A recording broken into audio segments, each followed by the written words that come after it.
Muito bem, rapaziada do Mundo História, estamos chegando aí, eu sou o professor Bussunda. Hoje nós vamos falar sobre a ditadura militar do... Ditadura, rapaz? Aqui não teve ditadura, aqui teve a Revolução de 64, comunista. Desculpa aí, vamos falar sobre o período militar então do Brasil. Rui!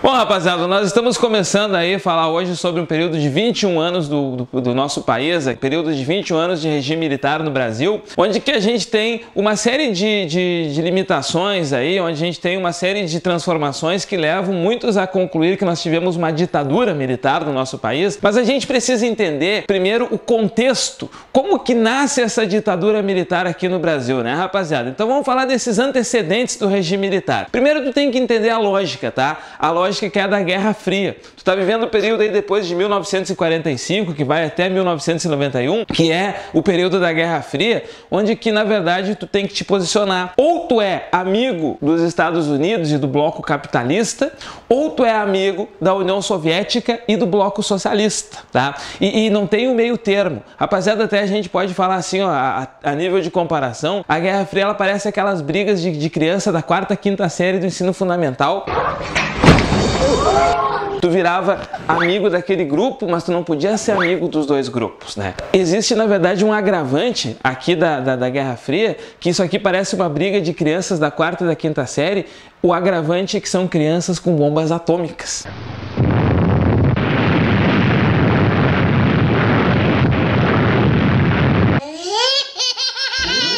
Nesse contexto, rapaziada, o Brasil ele tem que estar se posicionando, e o Brasil ele passa por dificuldades por ele ter governos nacionalistas. Os governos nacionalistas nesse contexto aqui muitas vezes são vistos como que se fossem governos de tendência socialista. Nós vamos observar várias intervenções militares em vários pontos do continente, evitando governos nacionalistas ou evitando até mesmo governos que sim eram de tendência socialista. E a gente vai ver isso acontecendo no nosso país também. Isso tudo começa, moçada, como um processo aí que leva ao colapso do populismo, né? O populismo que existe aqui no nosso subcontinente é uma característica marcante aí do pós-crise 29 até o início dos anos 60, quando nós temos aqueles governantes que têm um grande carisma, têm um discurso nacionalista, fazem intervenções na economia. E aqui no Brasil nós tivemos governantes populistas. Um deles, inclusive, que a gente dá um destaque, é o senhor Jânio Quadros. Este aqui, ó, o presidente Jânio Quadros, que foi eleito em 1961, muito carismático, muito queridão, tinha caspa, usava um paletó preto para mostrar que tinha caspa. Tu tá de brinquedo aí de mim, cara? Não passava o paletó preto para mostrar que era povão, era queridão da galera. E aí Jânio Quadros, que assume o poder e não consegue fazer grandes transformações para controlar um processo que o Brasil vivia de inflação, que o Brasil vive inflação desde o final dos anos 50 e não consegue controlar. O aumento da dívida externa do Brasil também é um problema, e o senhor Jânio Quadros não conseguia controlar isso aí. Pelo contrário, Jânio Quadros adotou uma postura de começar a proibir algumas coisas que ele chamou de a ação moralizadora brasileira. Proibiu os biquíni nas praias, proibiu corrida de cavalo no dia de semana, proibiu o consumo de absinto. Absinto? Nunca tomei absinto. Proibiu o uso de lança-perfume. Enfim, uma série de medidas proibitivas, restritivas, mas não alterava a estrutura econômica brasileira, não melhorava a situação do Brasil. E por fim, o senhor Jânio Quadros ele adotou a política externa independente, que desagradou muito, principalmente setores mais à direita, setores militares. O Jânio Quadros, por exemplo, dentro dessa política da externa independente, ele acaba se aproximando da China comunista, ele acaba reatando relações com a União Soviética, que o Brasil tinha rompido anteriormente. O Jânio Quadros, inclusive, aqui, ó, ele acabou condecorando o Che Guevara com a Ordem do Cruzeiro do Sul, a principal condecoração militar do Brasil. E aí o Jânio Quadros ele começa a ser criticado. No meio dessas críticas, poucos meses depois de ter assumido como presidente, ele só ficou no ano de 1961 como presidente, ele renunciou. E quando ele renunciou, ele lançou o Brasil numa grave crise política institucional que vai acabar gerando depois o golpe militar. Porque o vice dele, o João Goulart, o Jango, né? O Jango, ele estava na China, o Jango era visto como um cara perigoso pela direita brasileira, pelas pessoas que achavam que o Brasil podia estar rumando para o socialismo, e quando o Jango, ele deveria assumir, o Senado disse não, o Jango não vai assumir, né? Colocaram Ranieri Mazzilli, presidente do Senado, como presidente. O Jango, ele estava na China e teve que voltar via Uruguai para o Brasil.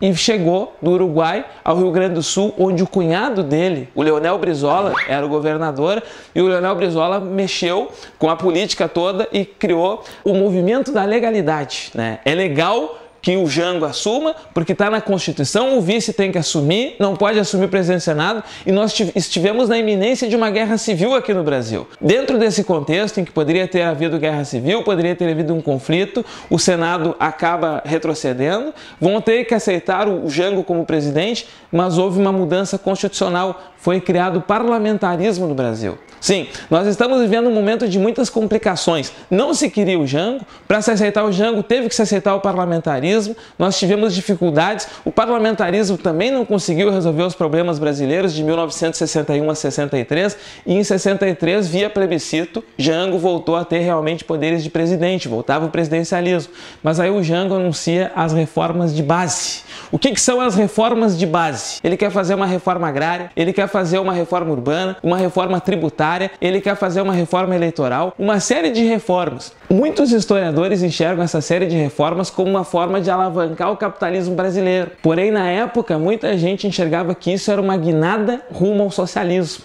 Então, rapaziada, começamos a ter um esquentamento aqui das relações, começam a ficar complicadas as coisas, e dentro desse contexto todo, o Jango anuncia no Comício da Central do Brasil de 13 de março de 1964 que ia fazer essas reformas. Olha aqui a imagem que nós temos do Comício da Central do Brasil.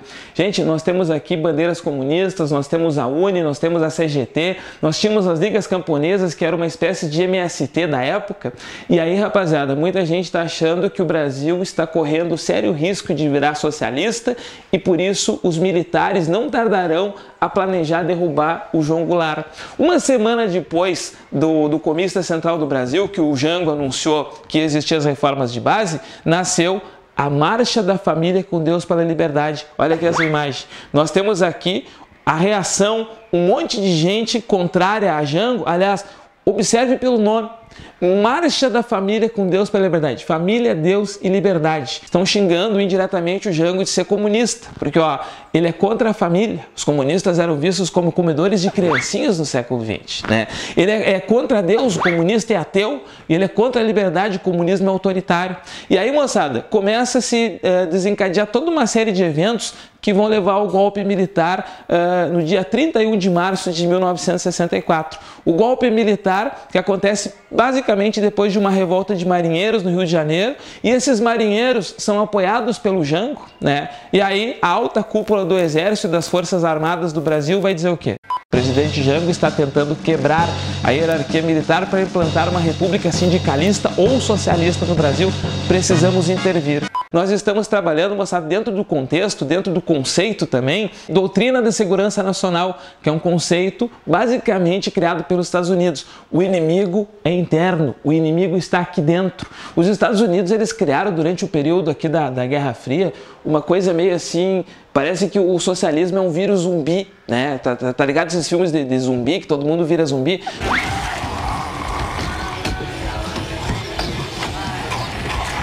O socialista, se tiver um cara socialista ali no meio, eles têm medo que aquele cara possa infectar os demais e todo mundo vire socialista. Eles tinham muito medo dessas coisas tipo Revolução Cubana. Eram 12 os guerrilheiros de Sierra Maestra. E de repente esses 12 caras foram lá e tomaram o poder em Cuba, né? Então se tem muito medo disso, e a lógica da doutrina de segurança nacional é fazer a intervenção nessas manifestações internas. O inimigo está aqui dentro, né? E aí os militares vão agir, inclusive com a conivência dos Estados Unidos, né? Nós sabemos que existia a Operação Brother Sun, né? Os Estados Unidos, já no Panamá, com uma frota de navios, estava pronto para invadir o Brasil caso fosse necessário existir intervenção, caso existisse uma reação. O Brizola, inclusive, ele queria reagir. O Brizola estava disposto a fazer uma guerra civil para tentar manter o João Goulart no poder. O João Goulart, para não ver uma guerra civil, acabou optando por se retirar e deixou com que os militares assumissem o poder no Brasil. Iniciava aí então esse período de 21 anos de regime militar ou de ditadura militar, certo, rapaziada? Vamos adiante falar sobre esta ditadura, tá? Um abraço, até o próximo vídeo.